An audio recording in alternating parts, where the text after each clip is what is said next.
tema de hoy que seleccionamos para esta ocasión se refiere al control experto de molienda secundaria.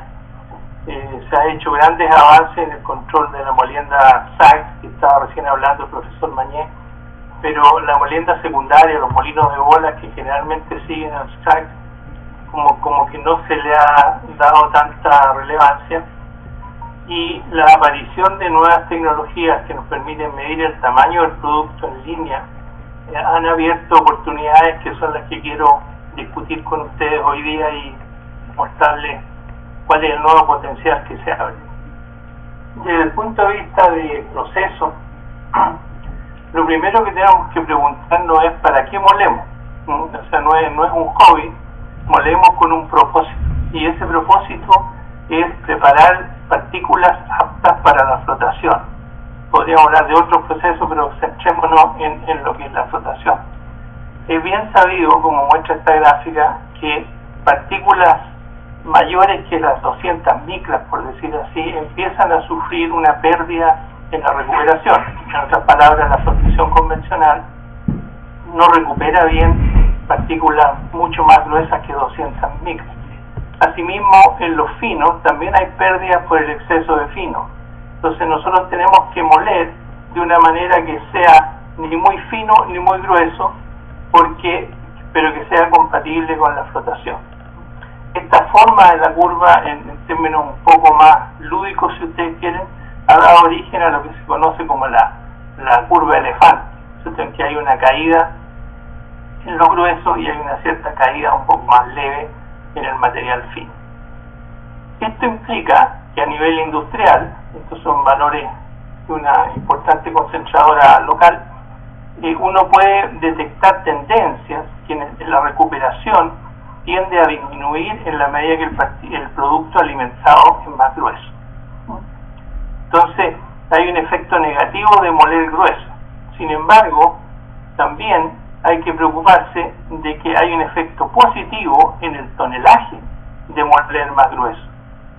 Se presenta entonces este análisis que gustan de llamar de trade-off, ¿no es cierto?, entre qué nos importa más, la recuperación o nos importa más el tonelaje.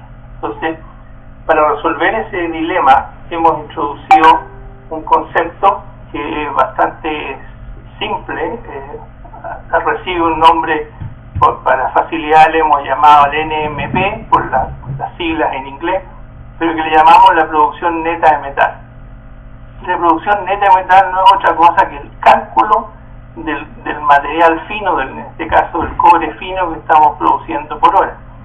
Si yo multiplico el tonelaje de alimentación por la ley de cabeza, tengo todo el cobre fino que está entrando al circuito.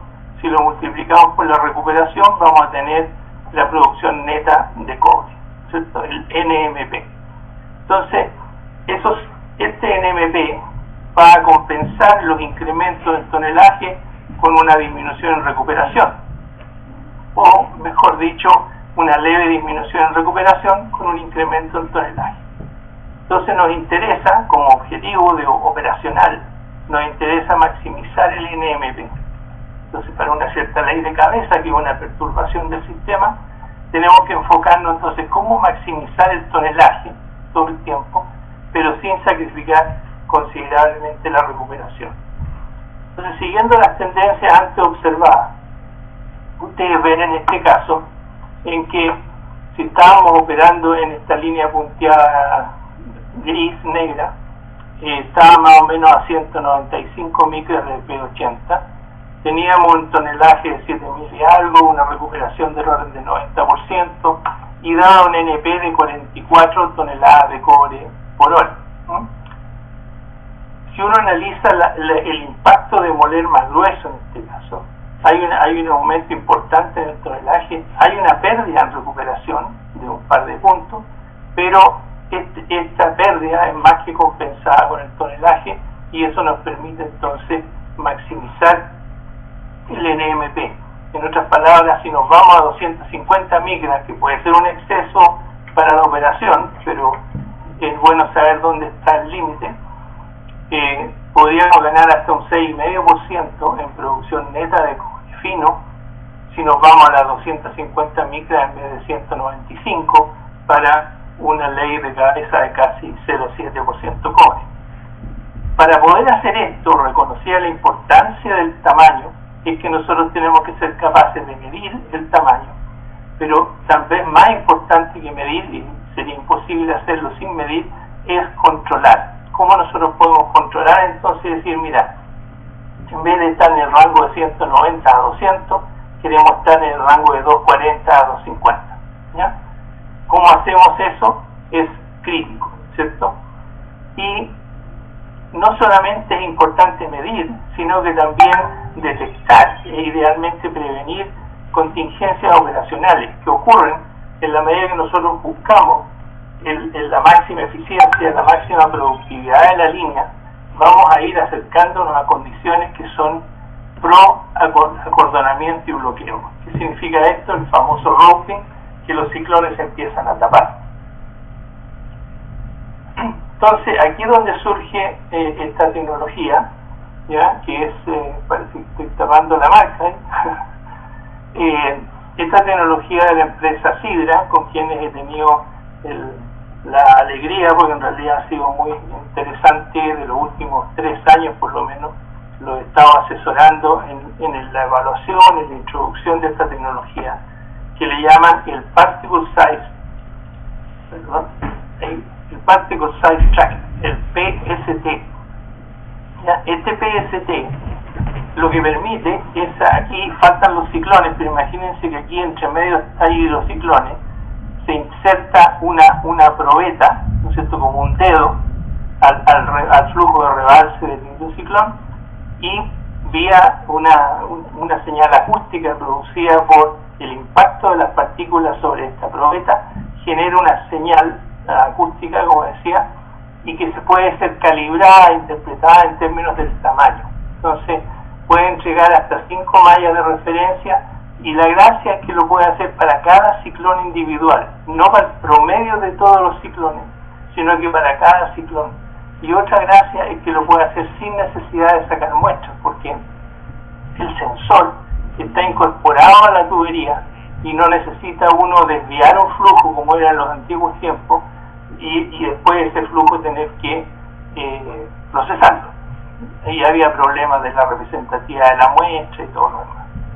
Pero también importante es precisamente la otra condición, que es poder monitorear el roping, porque si yo conozco las señales de cada uno de estos ciclones en la batería, yo voy a poder comparar las mediciones y detectar que hay alguno que esté fuera de rango, ¿no es cierto? Y ese fuera de rango hacia arriba, o sea, uno que me esté entregando una señal demasiado gruesa, va a ser lo que llamaríamos acordonamiento, sea parcial o total. El acordonamiento es algo que personalmente yo he ido descubriendo, es algo de una ocurrencia mucho más común, mucho más frecuente de lo que uno piensa, ¿no? Uno dice, no, pero si estamos operando y el operador se da una vuelta y va a detectar cuáles ciclones pueden estar tapados, pero la verdad es que ocurre tan frecuentemente y a veces por periodos tan largos, y ahora las instalaciones son tan grandes, estamos hablando de baterías de 15, 20 ciclones, que es imposible que un operador realmente detecte visualmente que hay un problema con esos ciclones. Entonces, ¿por qué se obstruye el ciclón? Porque le metemos mucha carga circulante, mucho flujo, ¿cierto? Los ciclones se obstruyen cuando el flujo volumétrico excede la capacidad del ápex para descargar el flujo, y también cuando estas pulpas son demasiado espesas, ¿no es cierto? Entonces, por otra parte, me pidieron que no podía dejar de hablar de la cuarta ley de la molienda. Los que me conocen saben que desde el año 83 más o menos vengo hablando de esto. La cuarta ley propone que operemos a alta carga circulante y con flujo de descarga bastante denso. Entonces, en otras palabras, cuando nosotros queremos lograr la óptima eficiencia energética, que en el caso que estamos hablando significa el máximo tonelaje, nosotros queremos aumentar tonelaje, estamos llevando a condiciones que son riesgosas, que son propicias para un mayor acordonamiento. Por lo tanto, resalta el hecho de que tenemos que ser capaces de detectar prontamente y corregir las posibilidades de bloqueo. Solamente una lámina, como prometí, sobre la cuarta ley. Lo que busca la cuarta ley es que el molino esté libre de finos, ¿ya? La idea es que la carga, la energía contenida con la carga de bola sea aplicada en moler las partículas más gruesas y no las más finas. Por lo tanto, tenemos que mantener la carga interior del molino con una mínima concentración de partículas finas. Y todo esto es demostrable teóricamente, demostrable en la práctica. Tenemos bastante tema en eso. Pero lo más interesante de esto es que el análisis de los circuitos en general lleva a que para lograr este objetivo principal, que es reducir los finos en el interior del molino, esto se puede lograr siempre, como dice acá, a través de tres condiciones operacionales que surgen simplemente del balance de materiales del circuito. La primera tiene que ver con el porcentaje sólido de reboce o rebalse al mínimo posible.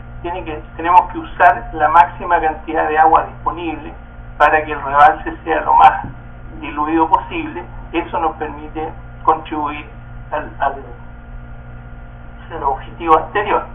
La segunda condición es el máximo porcentaje sólido de descarga. Por lo tanto, tenemos que estar tenemos que estar conscientes de que nos estamos acercando a las condiciones de Raoult. Y la tercera condición es la máxima carga circulante, la cual queda limitada solamente por la capacidad de la bomba. La bomba se puede cambiar, pero más importante, está limitada por la capacidad de transporte de pulpa del molino. Cada molino de ciertas dimensiones tiene una cierta capacidad de metros cúbicos por hora de pulpa que puede pasar a través del riñón.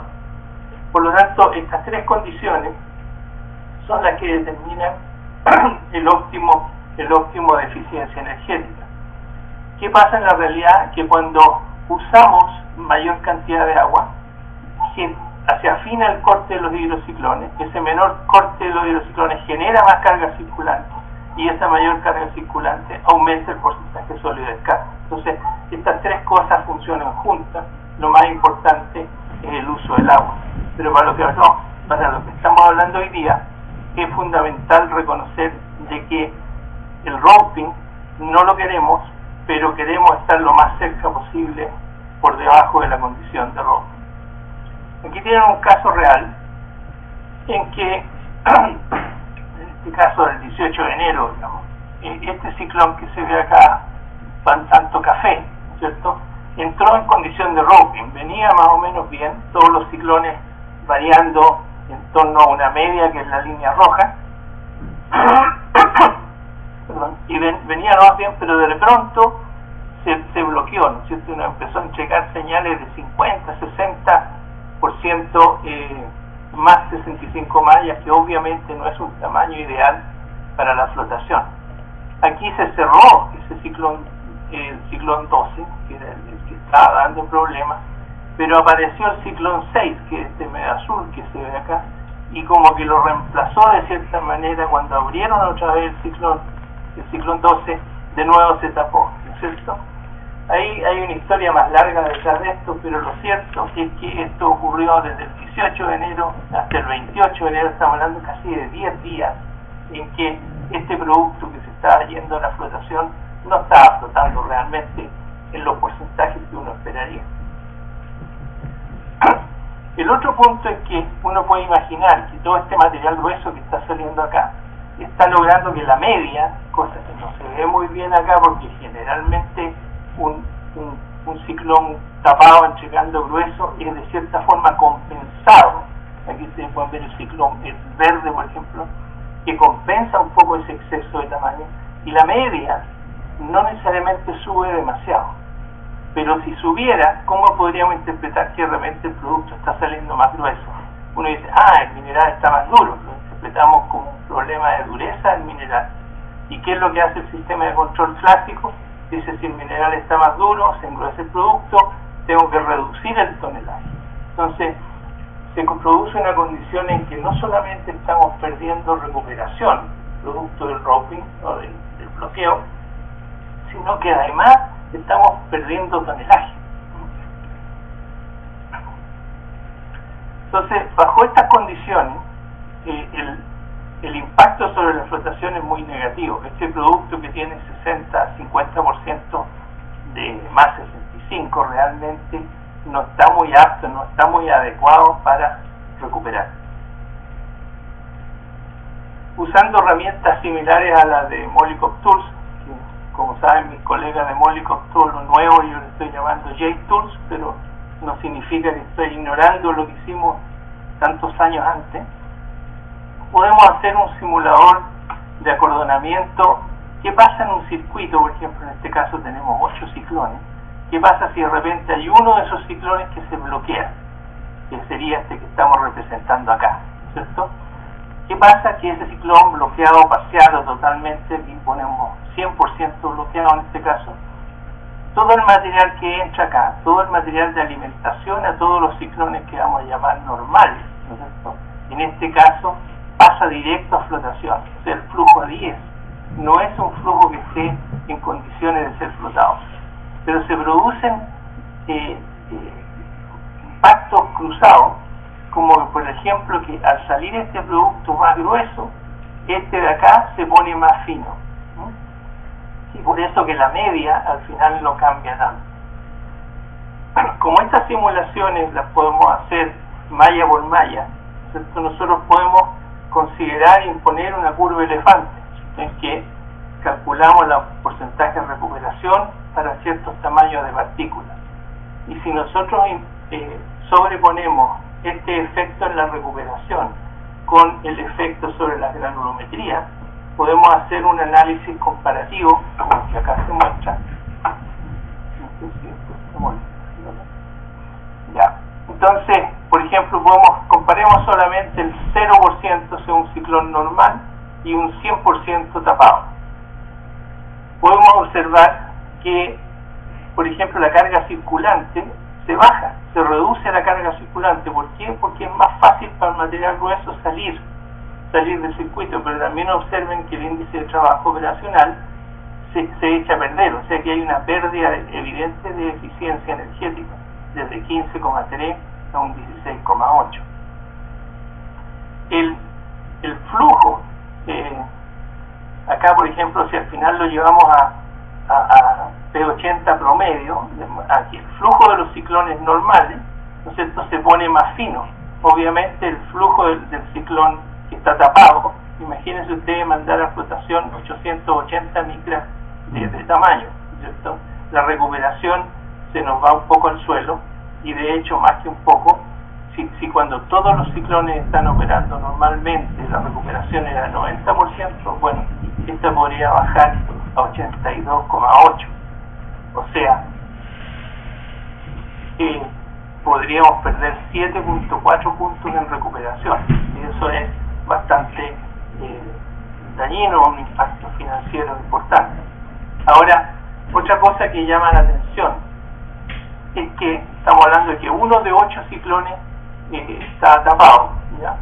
Pero ese uno que está tapado se come, por así decirlo, absorbe el 27 en vez del 12,5%, que sería un octavo de todo el flujo que saliera por ese ciclón, absorbe un 27% del tonelaje de alimentación fresca. O sea, el flujo se desvía preferencialmente hacia un ciclón y entrega un producto más grueso a la flotación.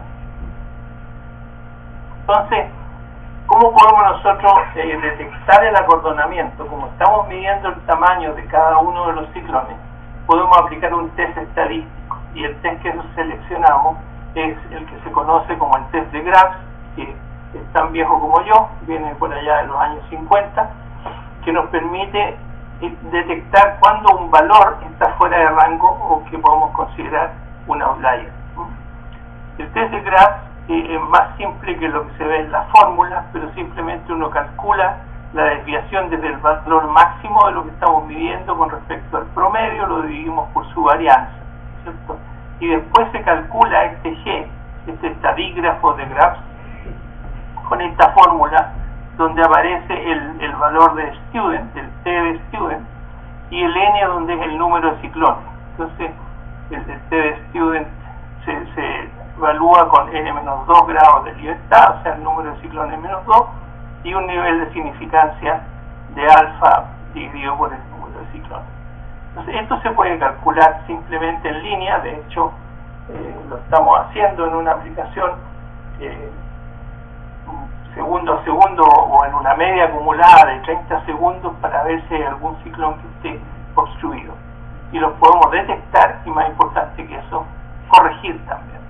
En el ejemplo que les mostraba antes con el ciclón 12, aquí se ve que el 30% del tiempo, un poco menos del 30% del tiempo, el ciclón 12 estuvo bloqueado, y algunos también les mencionaba yo, el ciclón 6, el ciclón 9 también tuvieron algunos porcentajes importantes.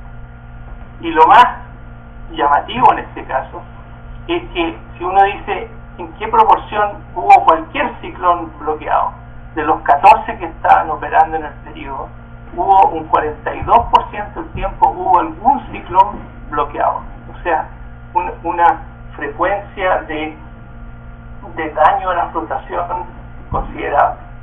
Este tal vez es un caso extremo, pero no hemos encontrado en general valores entre el 5 y el 10% del tiempo algún ciclón bloqueado, y eso va a depender mucho también de cuán exigido sea la operación. Si nosotros estamos en una condición de confort operando a tonelajes bajitos, ¿no es cierto?, con cargas circulantes bajas, no vamos a tener bloqueo. Pero si queremos llevar el circuito a una mejor condición de tonelaje, se van a empezar a producir estos bloqueos. Aquí estamos comparando también cuando el ciclón 12 está bloqueado y cuando no. Se producen efectos extraños, como que podemos procesar más tonelaje. Alguien podría decir, mira, podemos pasar más tonelaje si los ciclones están bloqueados. Claro, pero ese producto va a ser a la vez bastante más grueso. Y otro efecto importante, como les decía, el PST permite medir más de una malla. Si nos referimos a la malla 80 y la 60 y buscamos esa razón, esta razón viene a ser el perfil granulométrico, ¿no es cierto? Un valor bajo significa que la granulometría del producto es bastante acostada, y uno más alto, contrario, más vertical. El flotador siempre quisiera tener este valor lo más alto posible. Bueno, cuando hay roping, cuando hay bloqueo, ese valor se nos viene abajo, y hay indicios de que eso estaría afectando la recuperación.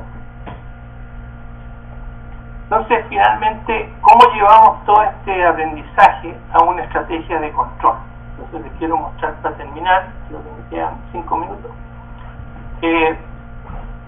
para decir qué vamos a hacer con esto. Entonces, lo primero que tenemos que hacer, ¿no?, en una estrategia experta, una lógica experta, es preguntarnos si hay algún ciclón bloqueado, ¿cierto? Si la respuesta es sí, ¿cómo vamos a ver eso? Con el test de Gauss. Si la respuesta es sí, tenemos que reemplazar ese ciclón, ¿no? Si la respuesta es no, estamos bien, preguntémonos por el P80. Y el P80 está muy fino, o sea, está fuera de rango, por abajo, digamos, estamos moliendo demasiado. Bueno, mandémosle ese mensaje a la estrategia de control del molino SAC diciéndole que trate de maximizar el tonelaje, porque los molinos de bola pueden recibir más flujo. Si está en el rango, lo mismo. Decimos, mira, estamos ok, y operemos el molino SAC normalmente. Pero si está demasiado grueso, tratemos de resolver el problema en los molinos de bola. No le echemos siempre la culpa al SAC que está mandando demasiado. Entonces nos preguntamos por la presión de alimentación a los ciclones. Si está muy baja, tenemos que cerrar un ciclón, ¿ya?, y volvemos al inicio. Si está muy alta, tenemos que abrir un ciclón y volvemos al inicio.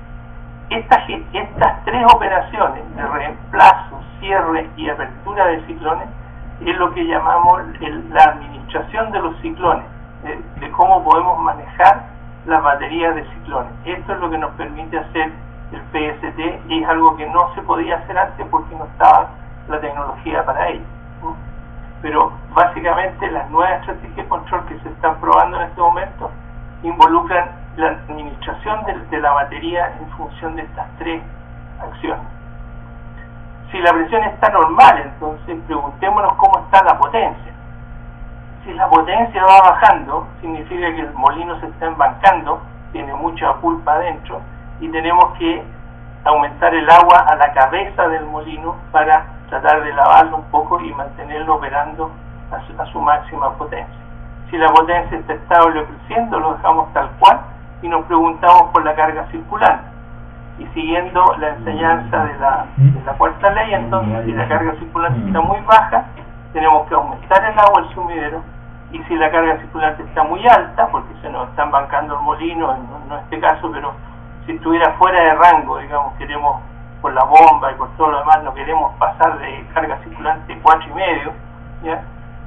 Reducimos el agua al sumidero, inmediatamente estos dos efectos afectan la carga circulante.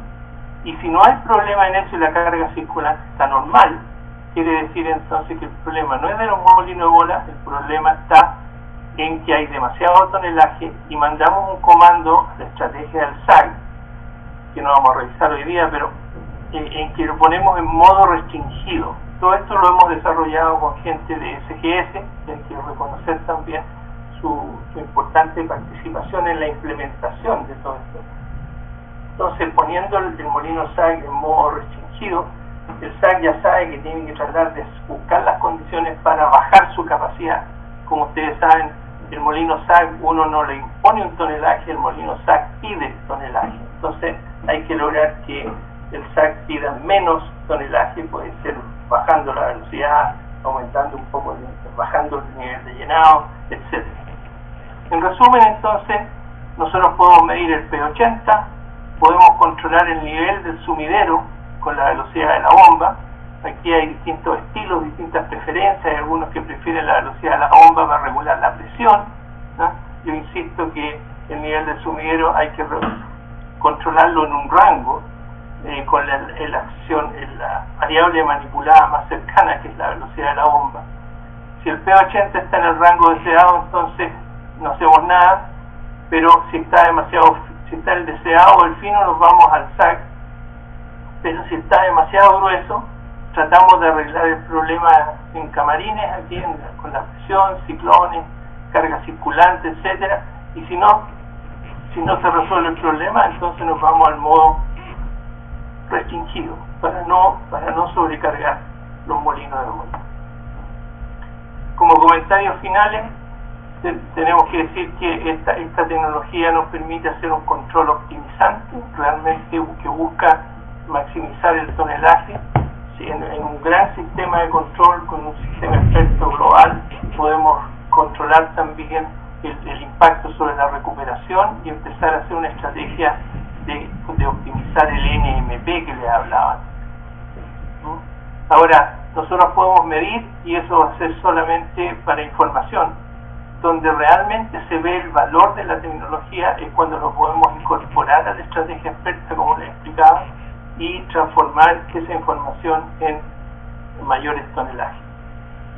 El hecho de que podamos monitorear separadamente la respuesta de cada hidrociclón nos permite detectar y corregir inmediatamente. Eso es lo más importante: detectar, corregir inmediatamente si hay algún ciclón bloqueado. Entonces así evitamos los impactos en la flotación.